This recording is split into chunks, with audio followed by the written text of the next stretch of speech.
One of the very important points for your fish to live and thrive is the water temperature, although that some people might say that fish lives in the wild in different temperatures without any issues, and one fish species might live in a tropical region where there is a huge difference between the day temperature versus the night one, but most of the fish that we stock in our tanks are bred locally in fish stores and farms, so having a suitable water temperature that matches how the fish were bred and raised is a must.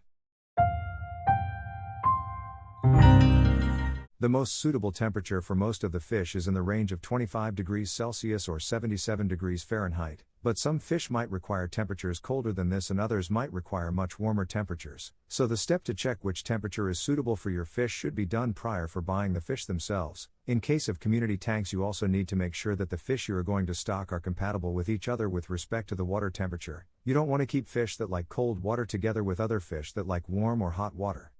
So what to do in case of cold winters, and in case of hot summers, in such seasons, and since the water temperature will change based on the temperature of the surrounding air, then here comes devices like water heaters, fans and water chillers. Water heaters are used in cold weather to raise the water temperature, whereas a general rule you need to use a heater with a watt value equals to the tank volume in liters, so if you have a tank with a 100 liters of water, then you should go for a 100 watt water heater, and so forth.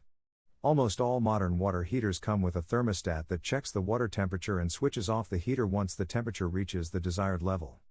Water heaters can be glass or stainless steel. For glass water heaters, take care that as long as they are on, then they need to be submerged under the water, so before switching them on you need to place them under the water first, and before getting them out of the tank you need to switch them off. There are other water heaters that are placed inside your canister filter, which is very nice so that they don't take space inside the tank, and don't disturb the overall tank decorations or aquascape.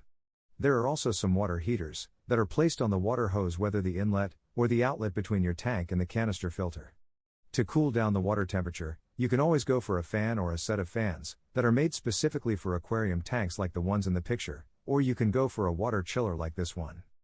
Fans and water chillers can be combined with an external device that checks the water temperature and closes the fan or chiller once we reach the desired temperature. This is something similar to the thermostat of the water heater.